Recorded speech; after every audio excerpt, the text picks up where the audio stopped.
तो hello friends, welcome back to my channel मैं Khan blog. So friends, कैसे हो आप सब? आए बच्चे होंगे। सो फ्रेंड्स, आज के इस ब्लॉग में मैं आपको बताने वाला हूँ बहादुर शाह जफर के पिता अकबर शाह द्वितीय का इतिहास। सो फ्रेंड्स, वीडियो देखने से पहले आप लोगों से छोटा सा रिक्वेस्ट है, प्लीज़ हमारे चैनल को सब्सक्राइब कीजिए। और सब्सक्राइब करने से कोई पैसा नहीं लगता, फ्री में है, तो जाकर सब्सक्राइब कीजिए। और साथ में फेसबुक पेज तो वहाँ पर जाकर फॉलो कीजिएगा। तो चलिए फिर वीडियो को करते शुरू। अकबर शाह द्वितीय के पिता का नाम आलम शाह द्वितीय थे और उनका पुत्र था बहादुर शाह जफर। अकबर द्वितीय को अकबर शाह द्वितीय के नाम से जाना जाता है। अकबर द्वितीय का जन्म 22 अप्रैल 1760 में मुकंदरपुर में हुआ था, जब उनके पिता शाह आलम द्वितीय दिल्ली से भाग गए थे।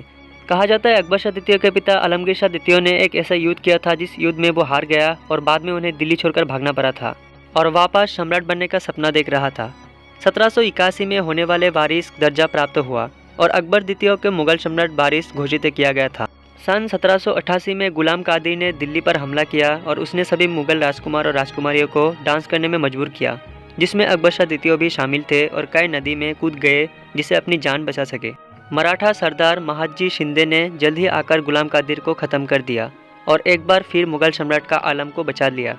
सन 1806 के बाद उनको मुगल गद्दी प्राप्त हुई और उन्होंने 1836 तक मुगल सम्राट के रूप में शासन किया। उन्होंने एक हिंदू मुसलमानों को एक करने के लिए एक नया त्यौहार मनाना शुरू किया, जिसको फूल वालों का शहर कहा जाता है, और वो आगे चलकर उनके पुत्र ने भी इस त्यौहार को बनाना चालू रखा और वो आज तक दिल्ली में मनाया जाता है। सन 1835 में ब्रिटिश ईस्ट इंडिया कंपनी ने सम्राट का अपमान करने के लिए उनके नाम के सिक्के चलाना बंद कर दिया।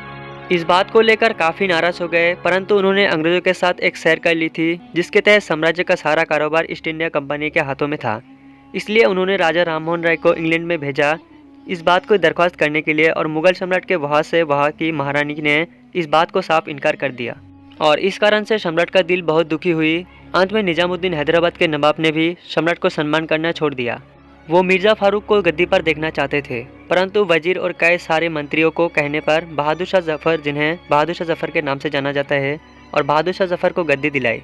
बहादुर शाह जफर के पिता अकबर शाह द्वितीय मुगल वंश का 18वां बादशाह था। वो आलम शाह द्वितीय का पुत्र था। उसका शासन 1806 से लेकर 1836 तक रहा। उसी के शासन के दौरान 1803 में दिल्ली पर उनका कब्जा हो गया। अकबर शाह द्वितीय का मृत्यु 28 सितंबर 1836 में दिल्ली में हुआ और उनके मृत्यु के बाद उनका बेटा बहादुर शाह जफर उनके गद्दी पर बैठा। बहादुर शाह जफर 1836 में मुगल सम्राट बने और अंतिम मुगल सम्राट के रूप में भी जाना जाता है। सन 1897 में उनकी गद्दी खत्म कर दी गए और उनको बर्मा भेज दिया गया। सन 1862 में उनकी मृत्यु हो गए। इस तरह 332 सालों से चले आए मुगल साम्राज्य का अंत सन 1897 में हो गया था और मुगल वंश का अंत करने के बाद भारतवर्ष में अंग्रेजों ने शासन करना शुरू कर दिया था। इस दिन 200 वर्ष से अधिक समय तक ब्रिटिश उपनिवेशवाद ने चंगुल से छूटकर दिए गए नए युग की शुरुआत हुई थी। 15 अगस्त 1947 में वो भाग्यशाली दिन था जब भारत को ब्रिटिश उपनिवेशवाद ने स्वतंत्र घोषित कर दिया गया और नियंत्रण की बागडोर देश के नेताओं को सौंप दी गई।